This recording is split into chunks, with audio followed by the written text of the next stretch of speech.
તમે બધા જાણો છો, આપણા શિક્ષણ મંત્રી અમારા નર્મદા જિલ્લામાં આવ્યા ત્યારે શિક્ષણ મંત્રીએ મારા નામની અનેક ટિપ્પણીઓ કરી, અનેક ભાષણો કર્યા. એમણે કીધું કે શું ખોટ પડી ગઈ. ત્યારે શિક્ષણ મંત્રીને હું કહેવા માંગુ છું, તમે શાળાના કાર્યક્રમમાં ઉપસ્થિત હતા શિક્ષણ મંત્રી તરીકે. તમે જે જગ્યા પર આવ્યા હતા એ શાળાનો કાર્યક્રમ હતો અને તમે શિક્ષણ મંત્રી છો. ત્યારે શિક્ષણ મંત્રી તરીકે તમારે એનું ચિંતન કરવું જોઈએ કે આદિવાસી વિસ્તારોમાં નકલી કોલેજો ચાલે છે નર્સિંગના નામે. આદિવાસી વિસ્તારોમાં એક શિક્ષકથી હજારો શાળાઓ ચાલે છે, એની ચિંતા તમારે કરવી જોઈએ.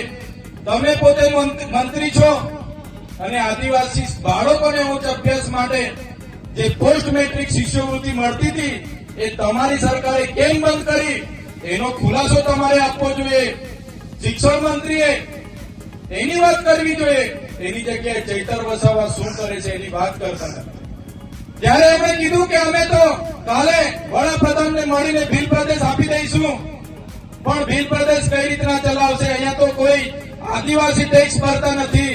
ત્યારે શિક્ષણ મંત્રીને ખબર ન હોય તો એમની જાણ માટે હું કહી દઉં છું, આદિવાસી વિસ્તારમાં જે પાણી છે, વીજળી છે, લિગ્નાઇટ છે, રેતી છે, પથ્થર છે, જળ છે, જંગલ છે, જમીન છે, એમાંથી અનેકો કરોડો ને પણ અબજો રેવન્યુ અમે જનરેટ કરીએ છીએ. એનાથી આ દેશ ચાલે છે.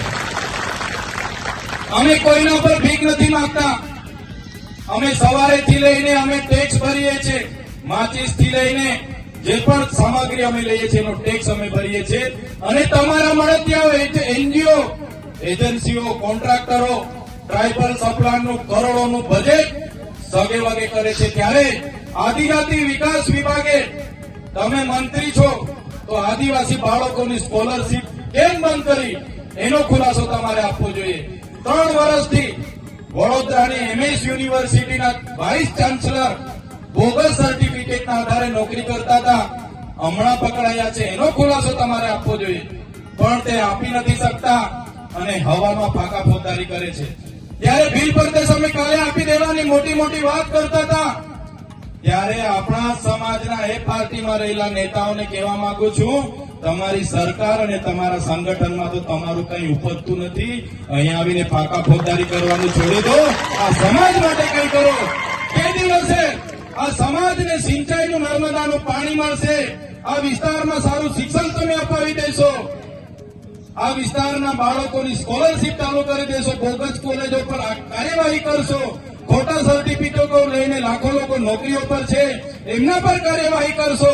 અને જે દિવસે તમે જો અમારી સરકારમાંથી અમને અલગ ભીલ પ્રદેશ અપાવી દેશો, એ દિવસે અમે તમારો પીઠ થબડીશું ને તમારી સાથે ઉભા રહીને તમારા વખાણ કરીશું. પણ તમે અમને ભીલ પ્રદેશ અપાવી દો. સાથીઓ, આજે મને અહીંયા આમંત્રણ મળ્યું. આપણી આદિવાસીની 27 અનામતની બેઠકો છે, જેમાં આદિવાસી લડી શકે. એ કોઈ પણ પાર્ટીમાંથી લડીને જીતી જાય. આજે 27 ધારાસભ્ય આપણા આદિવાસીઓ વિધાનસભામાં બેસે છે. પણ આટલી મોટી સમસ્યાઓ વર્ષોથી આપણી ચાલે છે.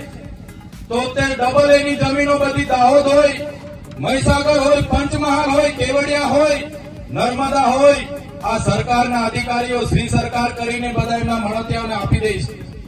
એક પણ નેતા આદિવાસીઓની જમીનો માટે, એક પણ નેતા આદિવાસીઓના શિક્ષણ માટે, એક પણ નેતા આદિવાસીઓના આરોગ્ય માટે બોલવા તૈયાર નથી. બધાને પોતાની ટિકિટોની પડી છે.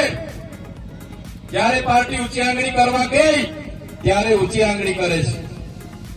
એમને ખબર છે 2 હાથ જોડીશું એટલે તાલુકાની ટિકિટો એમને મળે છે, પગે પડે એટલે એમને જિલ્લાની ટિકિટો મળી જાય છે, અને ઉપરા પડીને દંડવત કરી દે તો ધારાસભ્યની ટિકિટ મળે છે. એ જ આપણા નેતાઓ પાર્ટીઓમાં કરી રહ્યા છે. આજે હું તમારા મંચ પર આવ્યો છું